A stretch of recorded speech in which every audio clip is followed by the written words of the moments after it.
여러분 반갑습니다.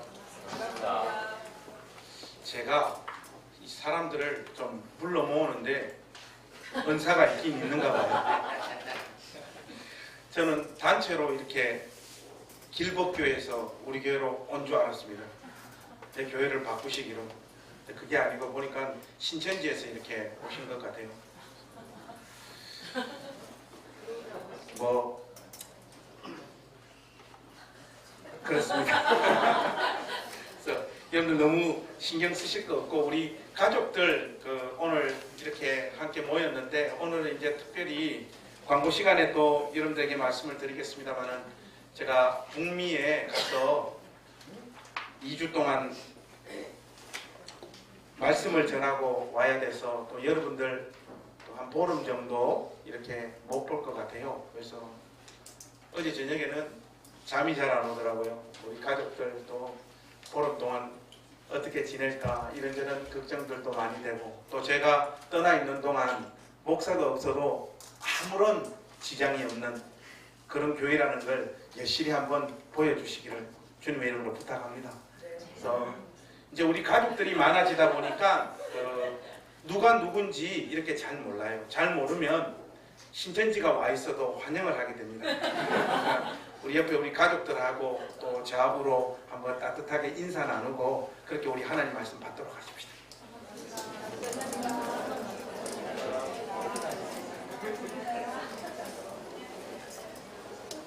우리가 이제까지 확인한 바, 빌립이 사마리아에 와서 복음을 전하게 된 배경은 자기 자신의 선택적인 의지와 결단에 의해서 이루어진 일이 아니었습니다.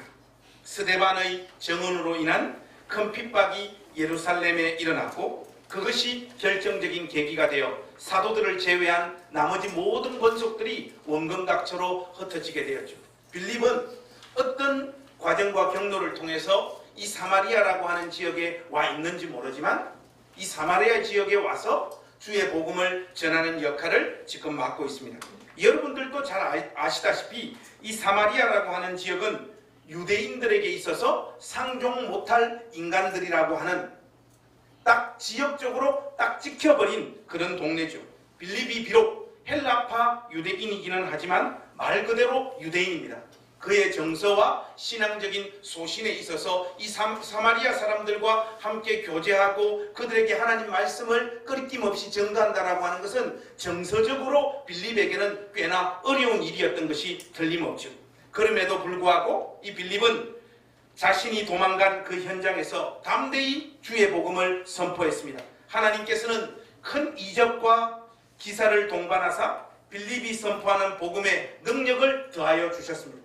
그것의 결과가 어떻게 나타났습니까? 큰 기쁨이 그 성에 가득했다라고 하는 표현에서 우리가 알 수 있듯이 복된 사역의 열매들이 주렁주렁 열매 맺히게 되었습니다. 무엇보다 하나님께서는 이 사마리아 지역을 다른 지역들과 구별하거나 차별하시지 않는다는 명백한 신호를 보내주셨습니다. 그 객관적인 증거가 15절에서 17절 말씀이에요. 이 말씀을 통해서 우리가 확인할 수 있는 바가 무엇입니까? 이것은 복음이 가지고 있는 아주 중요한 현상이죠. 15절에서 17절 말씀을 우리가 한번 한 목소리로 같이 읽었으면 좋겠습니다. 시작! 그들이 내려가서 그들을 위하여 성령 받기를 기도하니 이는 아직 한 사람에게도 성령 내리신 일이 없고 오직 주 예수의 이름으로 침례만 받을 뿐이더라. 이에 두 사도가 그들에게 안수함에 성령을 받는지라. 여러분들, 가장 중요한 것은 두 사도가 그들에게 안수함에 성령을 받는지라. 이 사마리아 지역도 동일하게 하나님께서 똑같은 은혜의 역사를 내려주신 것을 우리가 이렇게 확인할 수 있습니다. 이 일에 가장 중요한 자리에서 쓰임받고 있는 사람은 그 누구보다도 빌립이죠. 지난 시간에 우리가 확인했듯이 사역이 이렇게 흥황하고 부흥하고 하나님의 역사가 일어날 때 좋은 열매들만 맺히는 것이 아니라 그 부흥과 하나님의 은혜의 역사 안에는 자기 배를 채우기 위하여 이 부흥의 역사를 이용하는 자들이 생겨난다는 것을 우리가 지난 시간에 확인했습니다. 핵심적인 자리에 있지도 않았으면서 시몬처럼 사역을 통한 콩고물을 자기 손에 쥐고자 하는 자들이 있었던 것이죠. 그렇다면 여러분, 정작 그 중앙에서 핵심적인 역할들을 감당하며 이 사역을 총지휘했던 빌립 자신은 어떠했을까요? 어떤 의미에서는 시몬보다 빌립은 더 큰 유혹들이 그의 삶 가운데 찾아왔을 수 있습니다.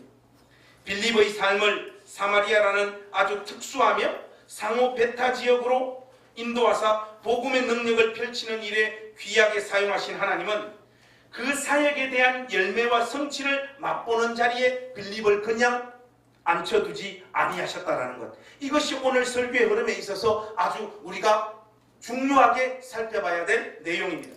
26절 말씀을 여러분 한번 보십시오. 제가 한번 읽겠습니다.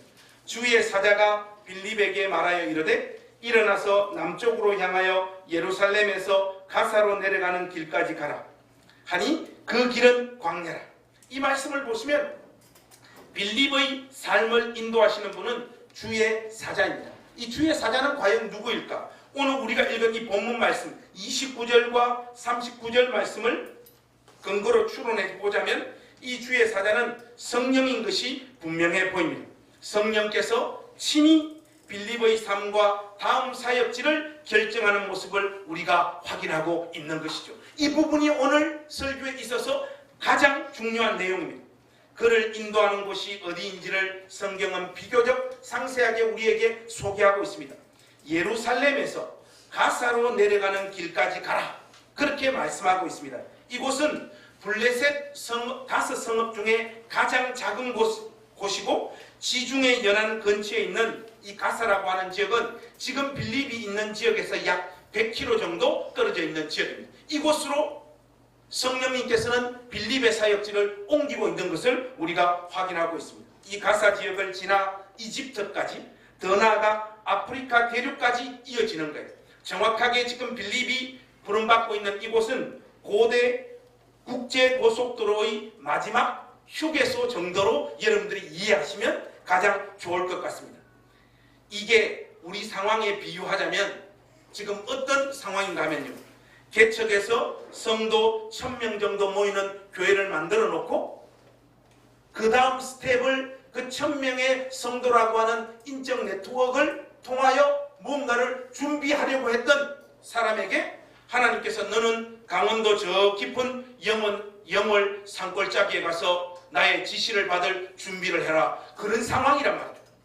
아무 부담 없이 스무스하게 읽어가면 문제가 없는 것 같지만은 이 사역의 핵심 중앙에 있었던 빌립의 입장에서 보자면 이거 도대체 성령께서 나의 삶과 사역을 인도하는 방식과 또 다음 사역지에 관한 지시사항이 용납하거나 수용하기 굉장히 어려운 부분이었다. 이 부분들을 여러분들이 마음에 깔고 이 말씀을 읽어 내려가셔야 돼요. 성령의 지시하심을 따라 내려간 그곳에서 빌립이 만난 인물은 누구입니까? 27절에 그 정보를 우리에게 소개해주고 있죠. 에디오피아 사람, 곧 에디오피아 여왕 간다게의 모든 국고를 맡은 관리인 넷이라 성경은 그렇게 우리에게 소개하고 있습니다. 여기에 비교적 자세하게 소개되어져 있는 이 내용들을 우리가 하나하나 좀 쪼개서 한번 살펴볼 필요가 있습니다. 먼저 에디오피아 사람이라고 말하고 있습니다. 에디오피아라고 하는 뜻 자체가 검은 피부라고 하는 의미를 가지고 있어요. 이것을 보면 이 에디오피아 사람은 그의 혈통은 검은색 피부를 가진 아프리카 사람이었던 것이 틀림없습니다. 이것을 우선적으로 하나 정리를 하고요. 두 번째는 그는 에디오피아 여왕 간다게의 국고를 맡은 사람이다, 그렇게 말하고 있습니다. 여기에 등장하는 이 간다게라고 하는 단어는 에디오피아 여왕의 개인적인 이름이 아니고 통상적으로 에디오피아 여왕들을 지칭하는 공식적인 호칭이에요. 예를 들면 애굽의 모든 왕들이 바로인 것처럼 에디오피아의 모든 여왕들의 공식 칭호가 간다게라고 하는 뜻이지, 간다게라고 하는 것이 이 네시가 섬기고 있었던 여왕의 이름은 아니었다라는 것, 여러분들이 우선 그렇게 하나 정리를 하시고요. 그리고 또 여기 보면 모든 국고를 맡은 자, 이것은 우리말로 치자면 고위 공무원에 해당되어지는 재무부 장관 정도의 역할을 맡고 있었던 사람이다, 그렇게 이해하면 좋겠습니다. 이런 겉으로 보이는 형식적인 정보 이외에 더 중요한 내용을 우리에게 소개하고 있는데, 그 내용이 뭔가 하면 예배하러 예루살렘에 왔다가 하는 표현과, 또 하나는 이 자가 내시였다 성경이 우리에게 알려주고 있는 이 부분들을 집중적으로 살펴봐야 될 것 같습니다. 아마도 이 사람은 14절기 중 하나의 성지인 예루살렘을 참배하러 왔던 사람이었던 것 같아요. 어떤 경로를 통해서인지는 모르지만 그가 유대교로 회심에 있었던 인물이었던 것은 틀림없는 사실인 것 같습니다. 그런데 그를 내시라고 말하고 있는 것, 이 부분들 여러분도 우리가 잘 살펴야 됩니다. 유대인들에게 있어서 내시, 특별히 신체 불구를 뜻하는 이 내시는 부정하고 불결한 사람으로 간주되어졌죠. 무엇보다도 하나님의 언약 백성으로 정식적으로 인정받을 수 없는 사람입니다. 머나먼 나라에서 예배하러 왔지만 성전 예배에는 직접 들어가서 참여할 수 없는 사람이었다, 이 말입니다. 유대인들 중에서도 내시는 공식적인 하나님 백성이 될 수 없는 상황인데, 땅끝에서 온 이방인 내시가 하나님의 백성으로 취급되거나 인정되어질 수는 없는 것이죠. 하나님께서는 하나님을 더 많이 알고 온전히 섬기기를 소망하는, 그러나 수단과 방법이 전혀 없는 이 지극히 작은 한 영혼에게 빌립을 보내셔서 하나님 앞으로 나아가는 유일한 길인 그리스도를 증거하고 소개하고 있다, 이 말입니다. 두 사람은 사전에 어떤 교감을 가지고 있었던 사람들이 아니고 어떤 정보가 서로에게 있었던 사람들이 아닙니다. 처음부터 끝까지 하나님의 주권적인 섭리와 계획 가운데 두 사람은 이렇게 만나고 있는 것입니다. 이 만남을 통해서 에디오피아 간다기의 국고 맡은 이 내시는 그리스도 안에서 구원을 받고 침례를 받는 자리까지 나아갑니다. 그래서 아무것도 없습니다. 그냥 이 작은 한 영혼이 하나님 말씀을 온전히 깨닫고 돌이키는데, 하나님께서는 빌립의 인생과 시간을 사용하고 있다는 것, 그 사실만을 우리에게 덤덤히 성경이 소개하고 있는 것이죠. 무엇보다 이 사건은요, 하나님께서 약속하신 바 하나님 자신의 뜻을 성취하는 일환이었다는 것을 여러분들이 기억하셔야 됩니다. 여러분, 우리 온 가족들 말씀 한 구절만 열어서 같이 한번 살펴보기를 원합니다. 여러분, 이사야서 56장으로 한번 가보실까요? 이사야서 56장 3절에서 7절 말씀까지 우리 함께 한번 교독하겠습니다. 제가 56장 3절 말씀 읽겠습니다. 여호와께서 연합한 이방인은 말하기를 여호와께서 나를 그의 백성 중에서 반드시 갈라내시리라 말하지 말며, 고자도 말하기를 나는 마른 나무라 하지 말라. 여호와께서 이와 같이 말씀하시기를 나의 안식일을 지키며 내가 기뻐하는 일을 선택하며 나의 언약을 굳게 잡는 고자들에게는 내가 내 집에서 내 성 안에서 아들이나 딸보다 나은 기념물과 이름을 그들에게 주며 영원한 이름을 주어 끊어지지 아니하게 할 것이며,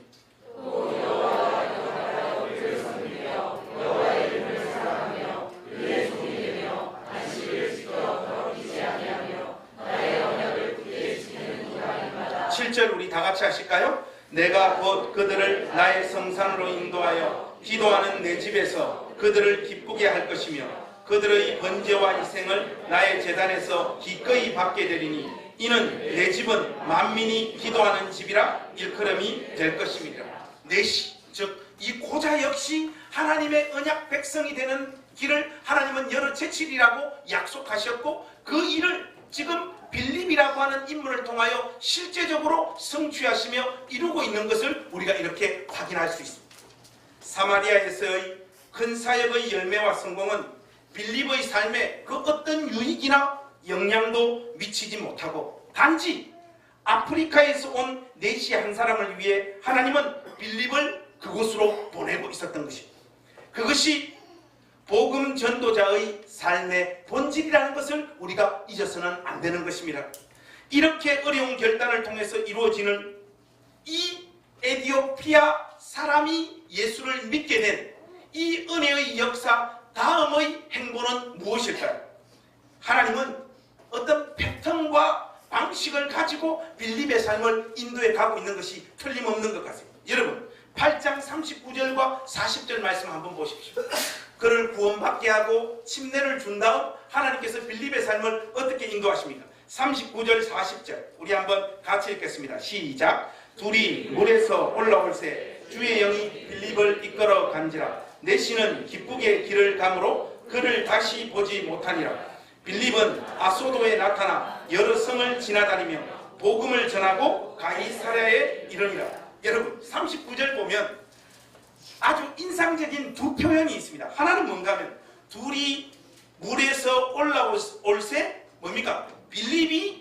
주의 영이 빌립을 이끌어 갔다고 했어요. 주의 영이 빌립을 이끌어 갔는데 그것의 결과가 무엇이라고 말하고 있습니까? 그를 다시 보지 못하니. 다시는 두 사람이 만나거나 보지 못했다라고 성경이 말하고 있습니다. 여러분 이때 당시에 에티오피아는 강대국이었습니다. 어떤 의미에서 그 에티오피아의 재무부 장관 정도의 영향력을 가진 이 내시의 힘과 능력을 이용하여 빌립은 다른 사역을 얼마든지 꿈꾸거든요. 우리가 여러분 농담 삼아 밥 먹을 때마다 하는 이야기가 뭡니까?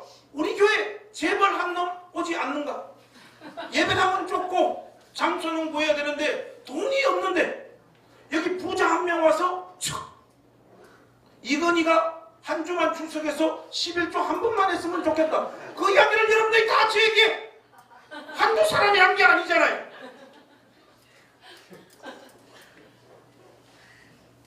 그러나 하나님은 지극히 인간적인 그런 삶을 허락하시지 않습니다. 사마리아에서의 사역의 성공도 하나님은 빌립 개인적으로 보자면 철저하게 물거품으로 만들어 버리시고 이번에도 하나님은 여지가 없습니다. 하나님께서 빌립의 삶과 사역의 현장을 이끄시는 하나의 패턴이 여러분 조금씩 보여지시죠. 하나님의 말씀에 순종하여 하나님의 계획과 목적대로 사역을 성공적으로 감당하고 난 뒤 그에게 주어질 수 있는 영향력, 입지, 이 사역을 통한 어떤 누림 같은 것을 철저하게 빌립의 삶 속에서 제거하시는 방식으로 빌립의 사역을 인도하고 계시는 하나님의 모습을 우리는 이렇게 확인할 수 있습니다. 복음 전도자의 한 사람인 빌립의 의식 속에는 사역을 통한 자기 누림이나 사역의 순종과 성공을 근거로 다음의 계획을 세워보고자 하는 마음이 전혀 없었다라고 하는 사실을 우리가 주목해야 됩니다. 빌립은 오라면 오고 가라면 갔던 그런 하나님의 종이었습니다. 철저하게 순례자형 복음 전도자가 빌립이었다는 말이죠. 그에게는 자기의 꿈이니 비전이니 하는 것이 존재하지 않았습니다. 사역이 그의 삶의 기반이 될 수 없는 인생이었다는 말이죠. 그의 사역과 사역지는 그의 의지적인 선택에 의해서 결정되어졌던 것이 아니라 철저하게 하나님의 인도하심에 따라 이루어지고 있다는 것을 우리가 주목하고 살피고 여기서 우리가 어떤 영적 교훈을 얻어야 됩니다. 바로 이 부분이 이 복된 주일 하나님께서 우리 행신교회 권속들에게 던지시는 음성이요 메시지라는 사실을 여러분들이 기억하셔야 됩니다. 오늘날 교회들이 가지는 가장 큰 문제점이 무엇인지 아십니까? 그것들 중에 하나는요, 모든 교회가 자기를 나름대로의 너무나 선명하고 명확한 비전과 방향을 가지고 있다는 거예요. 하나님께서 지시해도 말 안 듣습니다. 이 비전 딱 정하면요, 성령이 역사를 하든 하나님이 여러 사람을 통하여 신호를 주든 절대로 그 방향을 바꾸지 않아요. 왜냐하면 너무나 선명하고 너무나 명확하게 이것을 하나님의 뜻으로 인식하고 있기 때문에 그렇습니다. 사역에 대해서 이렇게 자기 확신과 명확한 계획을 가지는 것은 빌립의 길이 아니었다는 것을 여러분 기억하십시오. 그 아무리 순수한 목적에서 가진 비전과 꿈이라고 하지만 인간들이 가진 비전과 꿈에는 불순물이 낄 수밖에 없다는 사실을 여러분들이 인정하셔야 됩니다. 사람들은요, 악한 것을 자기의 우상으로 삼지 않습니다. 선하고 복되고 아름다운 것을 것을 자기의 우상으로 가지게 된다는 것을 여러분들이 기억하셔야 됩니다. 고상하고 아름다운 가치를 실현하고자 그것을 자신들의 비전으로 삼지만 우리는 우리가 품고 꿈꾸고 있는 이 고상한 이 아름다운 비전이 우리의 삶과 우리의 교회를 어디로 어떻게 인도해 갈지 예측도 하지 못하면서 그 꿈과 비전을 소유하고 있습니다. 제가 최근에 읽은 책 중에 가장 인상적인 책은 오두막이라고 하는 책입니다. 여러분들도 한번 꼭 읽어보시면 좋겠습니다. 시중에 오두막이라고 하는 책이 2권이 나왔기 때문에 여러분들이 지금 오두막이라고 하니까 읽어봤다고 생각해요. 여러분 외국 사람이 쓴 게 아닙니다. 우리나라 사람이 쓴 오두막이라고 하는 책이 이재영 장로님이라고 하는 분이 쓰신 책인데 재소자, 알코올 중독자들을 데리고 공동체를 이루어 가시는 분이에요. 근데 이분 참 고백이 너무너무 귀합니다. 이재영 장로님께서 이 오갈 데 없는 이 시대의 막장 인생들과 공동체를 이루며 사역을 시작하셨던 그 마음이 뭔가 하면요. 자신에게 찾아오신 하나님의 마음은 아픔이었다라고 말해요.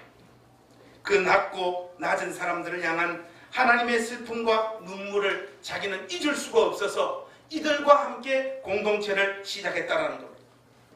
얼마나 순수하고 애틋하고 복된 중심입니까? 그런데 여러분 사역을 시작하고 난 다음 어떤 일이 벌어지느냐? 1983년부터 의욕적으로 시작한 선교의 일들은 하나둘씩 결국 내려놓게 되었고 아픈 사람들을 무료로 치료하고자 시작한 에바다 의원 사역도 고질적인 재정난으로 내려놓게 되었고 결국 1985년에 의원은 문을 닫게 됩니다. 그리고 1990년에는 에바다라고 하는 잡지 전국 교도소에 보내는 그 사역도 폐간되고 맙니다. 이 장로님께서 어떤 고백을 하시는가 하면요. 여러분 제가 책에서 인용해서 가져왔습니다. 여러분 한번 들어보십시오. 젊은 날의 신앙은 뜨거웠고 이상은 더 높았다. 내가 나를 끊임없이 들볶았고 다른 사람들도 그 높은 기준에 억지로라도 이루도록 닥달했다. 하면 된다라는 군사문화 정신이 이런 양 한 마리조차 아끼는 복음의 정신을 압도한 셈이다. 그 시절의 헌신에는 도끼가 서려 있었다.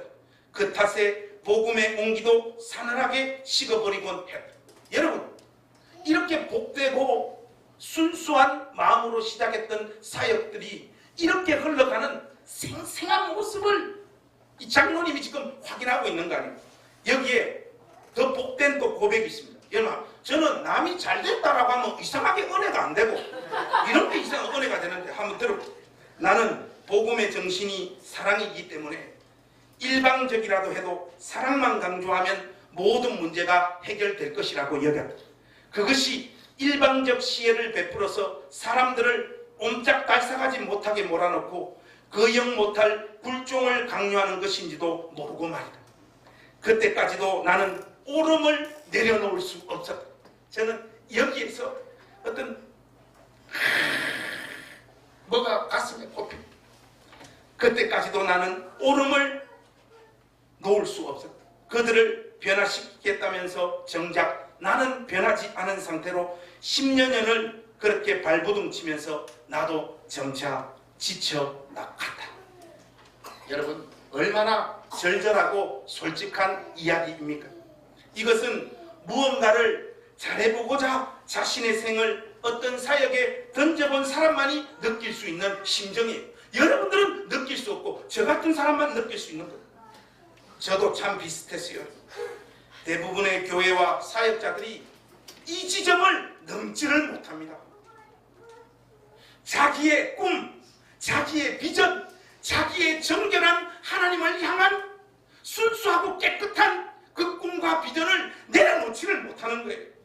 젊은 날에는 정말이지 내가 품은 순수하고 아름답고 애틋하고 정결한 생각에도 엄청나게 더러운 것들이 끼어 있다는 것을 보지 못하는 거예요.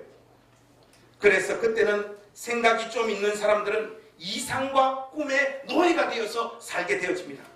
이 시기에는요, 기도보다도 자신의 노력과 수고에 초점이 맞추어진 인생을 누구나 살게 됩니다.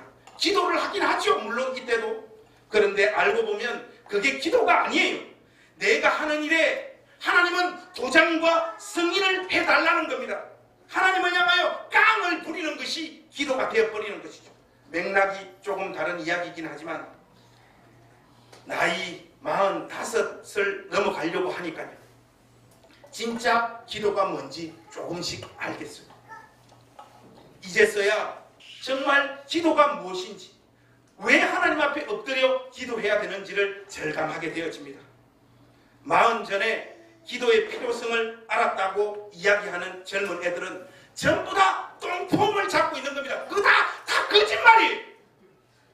저 같은 천재들이나 갈 수 있는 영역이지 말도 안 되는 거짓말 하지 마시고, 하나님 이 사역을 저에게 맡기지 마시고 하나님께서 이끌어가 주옵소서. 저절로 하나님 앞에 엎드리게 되어집니다. 저처럼 내 생각대로 하게 되면 반드시 어느 지점에 문제가 생긴다는 것을 생생하게 확인한 인생이 복된 인생입니다. 자기 자신의 순수한 마음과 생각의 정결함을 더 이상 신뢰하지 않는 사람이 되어진 것입니다. 그 사람만이 빌립이 걸어갔던 이 길을 걸어갈 수 있는 것입니다. 자기의 계획, 포부, 꿈, 이 사역을 통한 어떤 누림, 그 모든 것들을 다 던져버리고 비로소 주의 음성에 순종하며 자기의 인생을 던질 수 있는 자리로 나아갈 수 있게 된다, 이 말이죠. 주님의 음성에 진정으로 민감하게 되어지게 됩니다. 그것의 구체적인 모습이 무엇인지 아십니까? 사역의 방향과 목표에 대해서 너무나 확고하거나 강경한 원칙을 세우지 않는다는 것입니다. 우리 교회 부끄러워서 주보에는 박아놓지 않았지만 서로 공유하는 우리 교회 표어가 무엇입니까? 공식적인 표어는 사람들 꼬시려고 따뜻한 교회라 이렇게 해놨지만 우리 교회 누구나 공유하는 진짜 표어는 되는 것도 없고 안 되는 것도 없는 교회. 이게 우리 교회 공식 표어입니다. 여러분, 이 말이 장난 같아 보이시죠? 제가 여러분들에게 농담 삼아 이 표어를 던진 것 같죠? 이 말 속에는요, 저의 강력한 하나님을 향한 고백이 서려 있는 것. 언제든지 주께서 요구하시는 길로 움직이겠다라고 하는 하나님을 향한 저의 사랑의 고백입니다.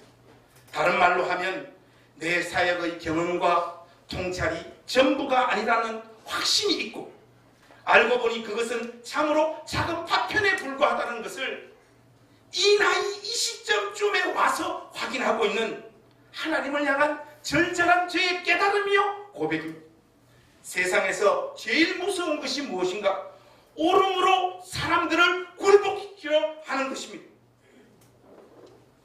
누가 비전이나 꿈이라는 것이, 비전이나 꿈이라고 하는 것이 여러분 얼마나 무서운 것인지 아십니까? 여러분 가만히 한번 보세요. 누가 과연 비전과 꿈을 소유할 수 있습니까? 저도 자라면서 어른들로부터 그런 이야기 많이 들었어요. 네 앞으로 커서 뭐가 될래? 어떤 사람 되고 싶나? 물었어요. 제가 중학교 1학년 때 우리 사회선생님이 저보고 너 꿈이 뭐냐 하길래 저는 그때 진심으로 번데기 장사가 돼서 번데기를 많이 먹고 싶다. 우리 사회선생님이 그 이야기를 선생님을 조롱하는 이야기로 이렇게 받아들이셔서 우리 담임선생님에게 말씀을 하셔서 제가 수업 끝나고 우리 담임선생님에게 죽도록 얻어터졌던 기억이 지금도 생생해요. 선생님을 비난하고자 드리는 말씀이 아니고요. 꿈과 비전이라고 하는 것은요, 기본적인 삶의 형편과 여건을 바탕으로 형성되어지는 거 아닙니까? 그때 저는 철이 없었던 것도 있었지만 그게 진심이었어요. 사돈의 팔촌 그 누구도 저에게 좋은 삶의 모델이 되어주신 분들이 아무도 없습니다. 우리 집은 올 전부 다 알코올 중독자들이고 여자들은 그 알코올 중독자 남자들의 삶을 자기의 생을 통하여 근근히 떠받치는 그런 집안이었어요. 교회들이 왜 이렇게 명확하고 선명한 목표를 가지게 되었느냐? 여러분 몇 가지 이유가 있지만요. 자신들의 인적 네트워크, 재정, 그리고 교회의 분위기, 이런 모든 것들을 살펴봤을 때 그 다음 스텝을 계획하고 성취할 가능성이 보이기 때문에 자기들의 비전과 꿈을 가지기 시작하는 것입니다. 할 수 있다라고 하는 자신감이 그 상황에 발동되어지는 것이죠. 목사님, 작은 교회들도 비전과 꿈을 가지고 있지 않습니까? 그것은요, 그냥 강짜를 부리는 겁니다. 개척교회 목사님은 압니다. 자기의 꿈과 비전이 실현되어지지 않을 거라는 걸. 그냥 부음을 잡는 거라고요. 그냥 한번 내질러 보는 겁니다. 그냥 자신의 존재를 드러내고 싶은 거예요. 나 아직 안 죽었어.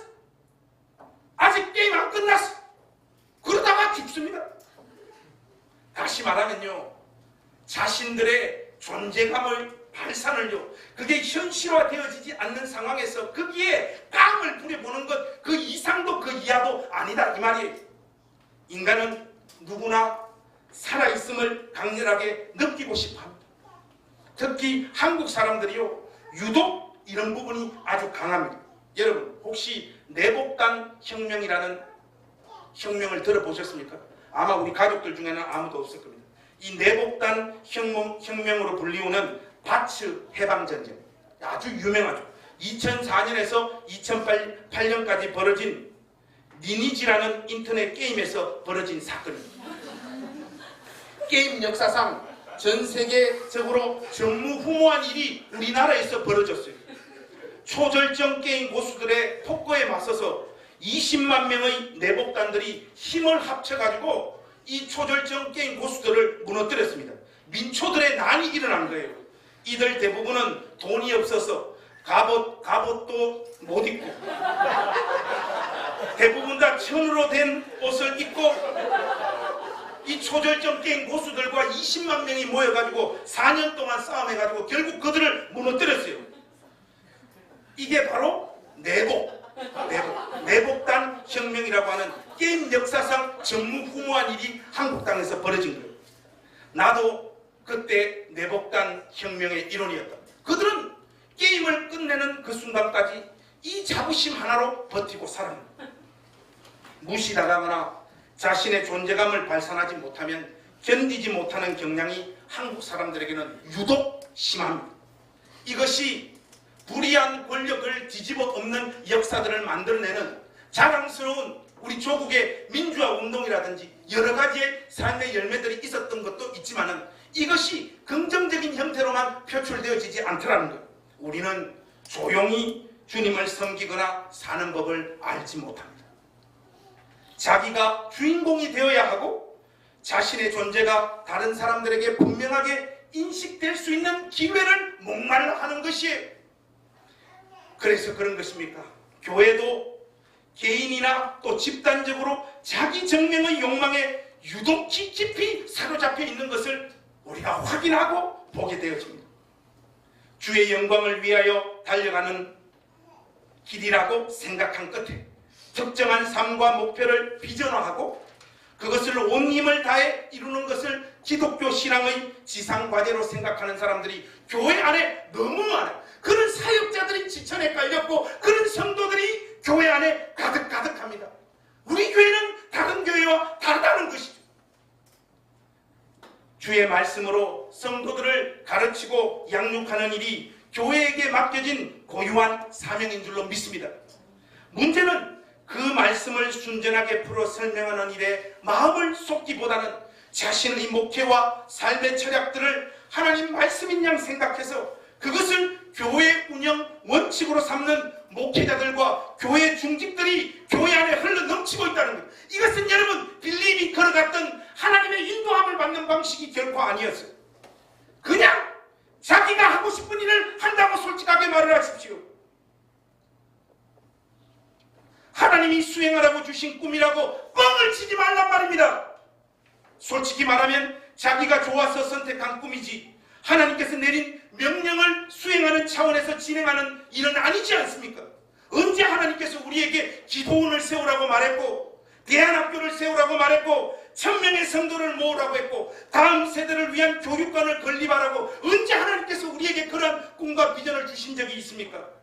저는 개인적으로 이러한 사역에 대해서 반대하고자 하는 마음이 조금도 없는 사람입니다. 금방 제가 언급한 요 4가지가 우리 교회 그대로 이루어졌으면 좋겠어요.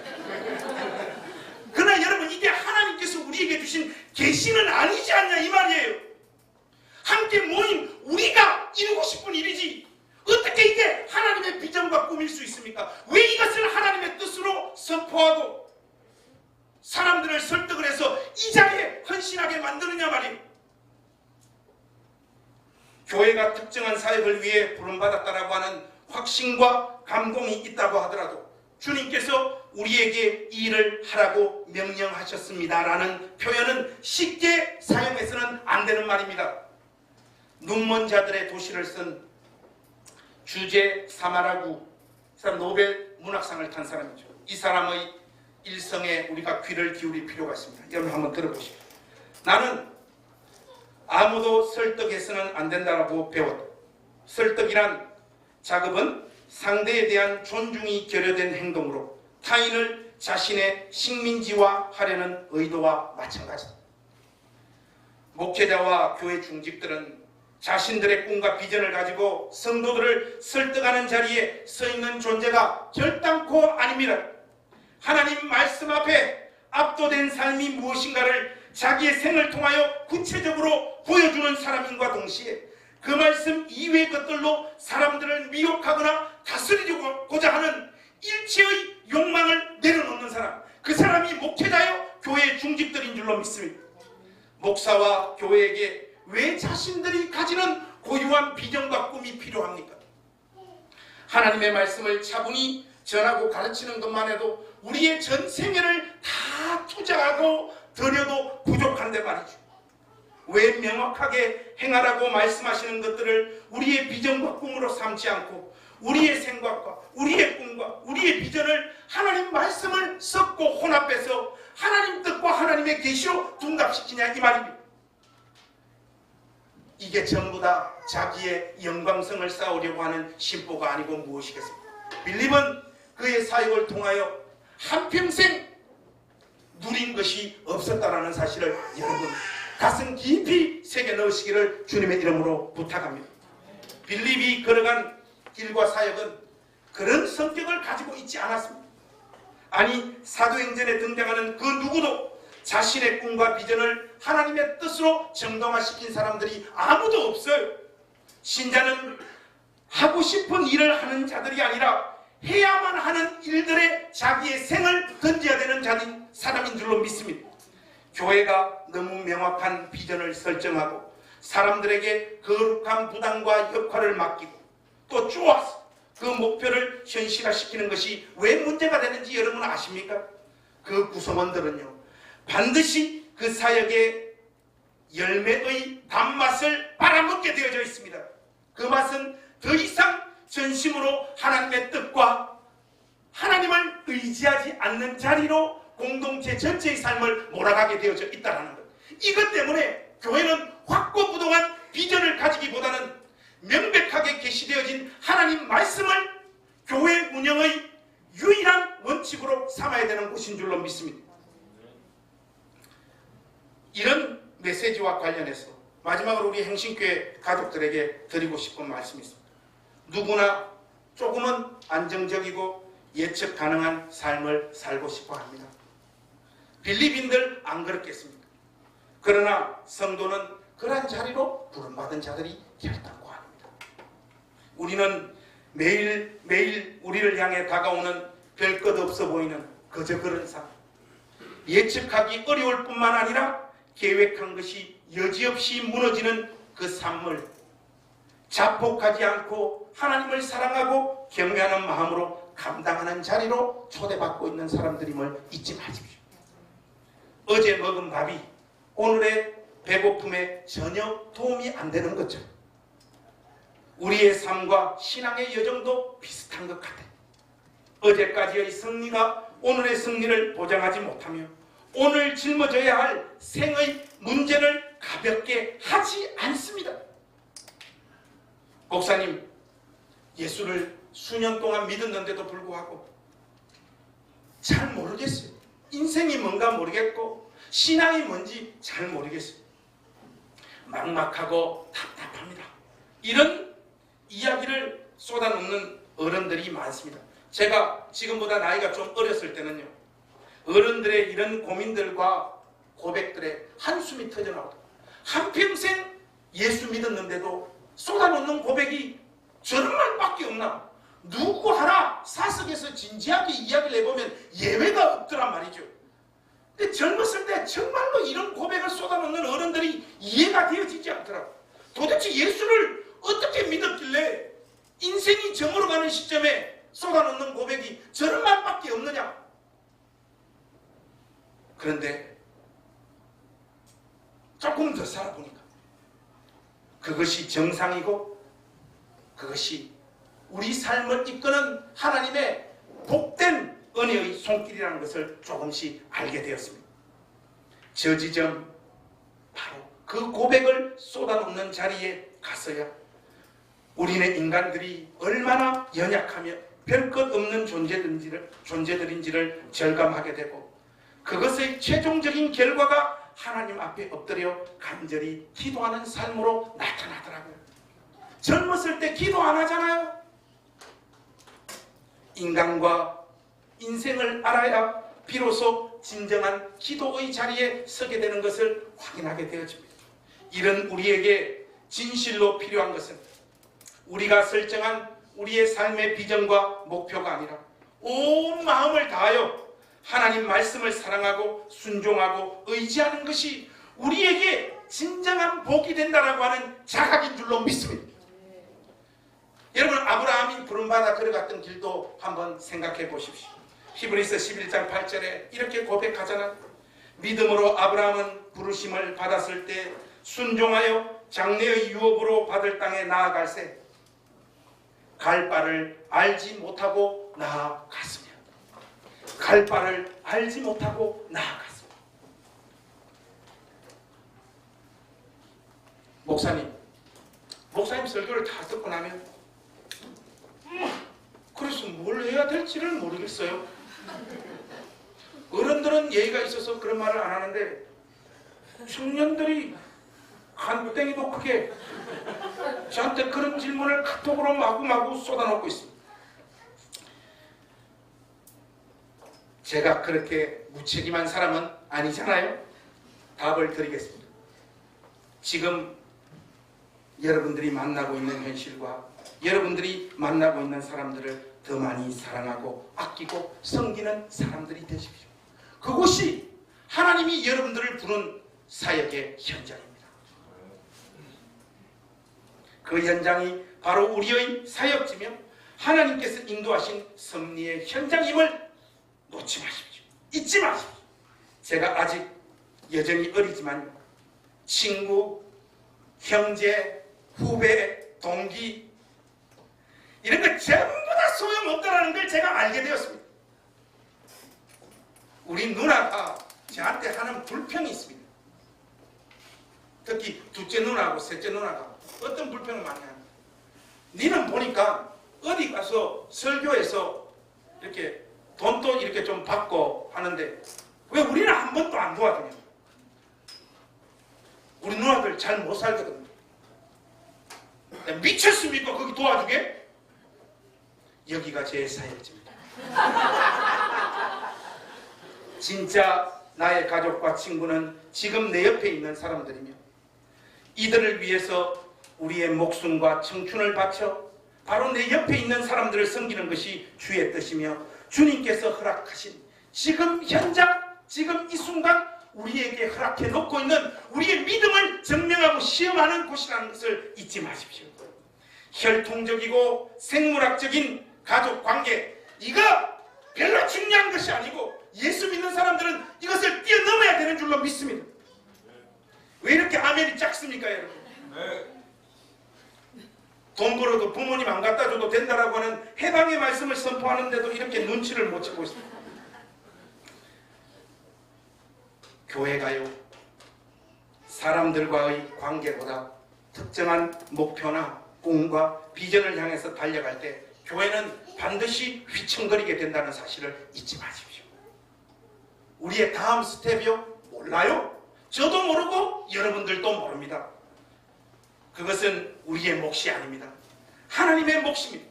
하나님께서 지정하신 곳과 방향으로 언제든지 우리의 삶과 교회의